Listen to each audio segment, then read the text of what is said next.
ಮನೆಗೆ ಐರಾವತವು, ಮನೆ ಮನೆಗೆ ಉಚ್ಛ್ರೈಶ್ರವಸು ಪರುಷವು, ಮನೆ ಮನೆಗೆ ಚಿಂತಾಮಣಿಯು ಮಹಾಕಲ್ಪ ವೃಕ್ಷಗಳು.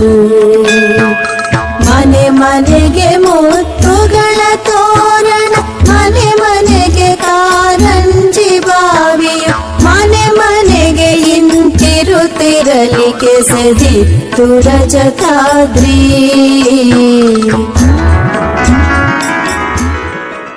ರಜತಾದ್ರಿ ಪರ್ವತ ಎಂದರೆ ಮಾನವನ ದೇಹ. ಪ್ರತಿಯೊಂದು ಮನೆ ಎಂದರೆ ದೇಹದ ಪ್ರತಿಯೊಂದು ಅಂಗ ಹಾಗೂ ಜೀವಕೋಶಗಳು. ಐರಾವತ ಎಂದರೆ ಶಕ್ತಿಶಾಲಿ ಆನೆ. ಅದು ದೇಹದಲ್ಲಿರುವ ಪ್ರಾಣಶಕ್ತಿ ಮತ್ತು ಬಲ ಸೂಚಿಸುತ್ತದೆ. ಉದ್ದ ಕಿವಿಯುಳ್ಳ ಕುದುರೆ ಎಂದರೆ ಇಂದ್ರಿಯಗಳ ಚುರುಕುತನ ಮತ್ತು ಚಲನೆಯ ಶಕ್ತಿ. ಪರುಷಮಣಿ ಮುಟ್ಟಿದನ್ನು ಬಂಗಾರ ಮಾಡುವ ಕಲ್ಲು.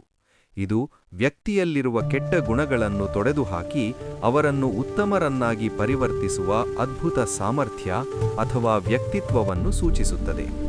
ಮನಸ್ಸು ಮತ್ತು ಬುದ್ಧಿ ಸರಿಯಾದ ಚಿಂತನೆ ಮಾಡಿದರೆ ಜೀವನವನ್ನು ಅಮೂಲ್ಯವಾಗಿಸುತ್ತದೆ.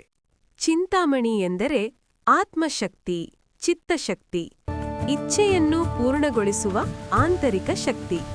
ಇದು ಬಯಸಿದ್ದನ್ನು ಈಡೇರಿಸುವ ಅದ್ಭುತ ರತ್ನ. ಕಲ್ಪವೃಕ್ಷ ಸಂಕಲ್ಪ ಶಕ್ತಿ ಮತ್ತು ಕಲ್ಪನೆ. ಮಾನವನು ತನ್ನ ಭವಿಷ್ಯವನ್ನು ನಿರ್ಮಿಸುವ ಸಾಮರ್ಥ್ಯ, ಇಷ್ಟಾರ್ಥಗಳನ್ನು ಪೂರೈಸುವ ದೈವಿಕ ಮರ. ಮುತ್ತಿನ ತೋರಣ ಎಂದರೆ ನರಮಂಡಲ ಮತ್ತು ರಕ್ತನಾಳಗಳು ಮುತ್ತಿನಂತೆ ದೇಹವನ್ನು ಅಲಂಕರಿಸುವ ಜಾಲ. ಕಾರಂಜಿ ಅಂದರೆ ರಕ್ತ ಪ್ರವಾಹ ಮತ್ತು ಪ್ರಾಣಶಕ್ತಿಯ ಹರಿವು. ಬಾವಿ ಇದು ಹೃದಯ ಮತ್ತು ಜೀವದ ಮೂಲ ಶಕ್ತಿ. ಹೇಗೆ ರಜತಾದ್ರಿಯ ಪ್ರತಿಯೊಂದು ಮನೆಯಲ್ಲಿ ಅಪಾರ ಐಶ್ವರ್ಯವಿದ್ದು ಪರ್ವತವು ಶೋಭಿಸುತ್ತಿತ್ತೋ, ಹಾಗೆಯೇ ಮಾನವನ ದೇಹದಲ್ಲಿಯೂ ಅನೇಕ ಶಕ್ತಿಗಳು, ಇಂದ್ರಿಯಗಳು, ಪ್ರಾಣಶಕ್ತಿ ಮತ್ತು ಆತ್ಮಶಕ್ತಿ ಅಡಗಿದ್ದು ದೇಹವೂ ಒಂದು ದೈವಿಕ ನಗರಿಯಂತೆ ಪ್ರಕಾಶಿಸುತ್ತಿದೆ.